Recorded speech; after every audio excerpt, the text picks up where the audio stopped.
Pasamos, antes de ir a la tanda, a una sección que nos gusta mucho, que la esperamos ansiosamente, la trabajamos durante la semana para poder tenerla también, que es Con Eve en el Corazón. Pedimos testimonios a compañeros y compañeras que han estado al lado de Eve mucho tiempo y cuentan anécdotas de ella que de algún modo también nos permiten comprenderla en toda su dimensión, humanizarla, tenerla más cerca, más próxima.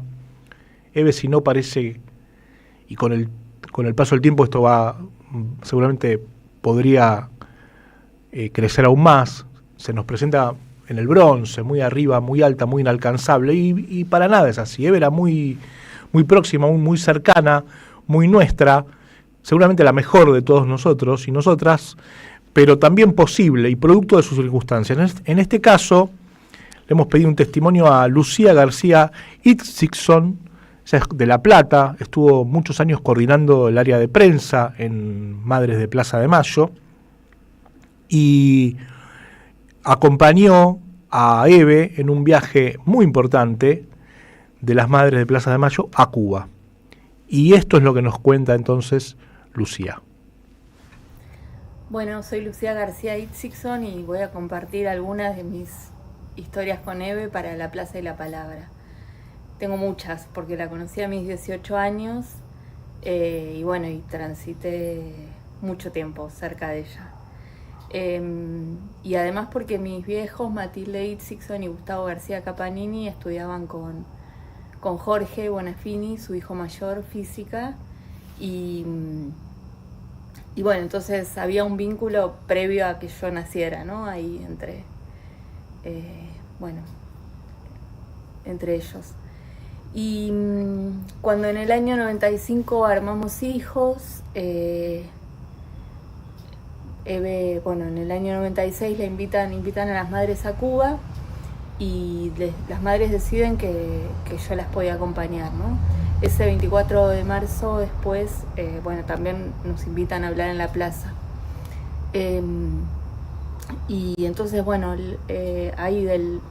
creo que fue del 7 de marzo al 15 de marzo del 96, viajamos a Cuba, a La Habana. Y compartimos toda esa intensidad de esos días que arrancaban a las 8 de la mañana hasta las 10 de la noche sin parar, actividades, reuniones, recorridas. Y Eve con toda la energía, yo me agotaba y ella arrolladora, ¿no? Como siempre fue. Y un jueves nos dicen que nos esperaba Vilma Spin. Y ahí nos imaginamos que se podía tratar de que nos iba a recibir Fidel. Hasta entonces Fidel no había recibido a las madres en sus viajes a Cuba. Bueno, nos preparamos rápido, yo tenía un bolsito con un grabador, una cámara de fotos y una filmadora, y fuimos hasta el Palacio de la Revolución. Y nos recibió Fidel en su oficina, una mesa y unos sillones y él altísimo. La charla duró 1 hora y media. Entre ellos, por supuesto, yo era como una testigo privilegiada de un momento histórico. Él muy presente, muy escuchando, ¿no? Era una conversación en la que había interés mutuo, ¿no? Y todo el peso de la historia. Fidel le dijo a Eve: yo creo que yo sé más de vos que vos de mí.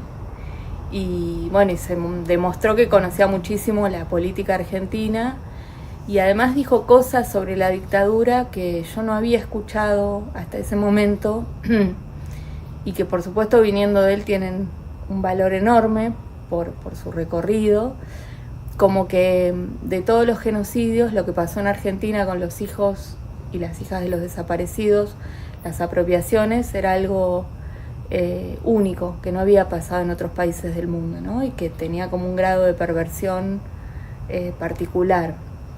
Me llamó la atención que se hubiera detenido en eso. Y recorrieron toda la historia, el presente de aquel momento, la historia de la Revolución Cubana. Eve le habló de los 30.000 y de cómo también para los 30.000 la lucha de Cuba había sido un faro, ¿no?, en América Latina, como también lo eran los 90 para la generación de quienes éramos jóvenes entonces y que teníamos en nuestro país el menemismo, y nada cerca que nos resultara muy inspirador, ¿no? Así que, bueno, nos acompañó hasta el ascensor abrazándola a Eve, muy, muy afectuoso, muy cariñoso, y a mí me dijo que, bueno, que teníamos que seguir en la lucha. Y con Eve, bueno, cuando bajamos por el ascensor, estábamos totalmente conmovidas, nos dimos un abrazo enorme, creo que las dos pensando en los 30.000, ¿no?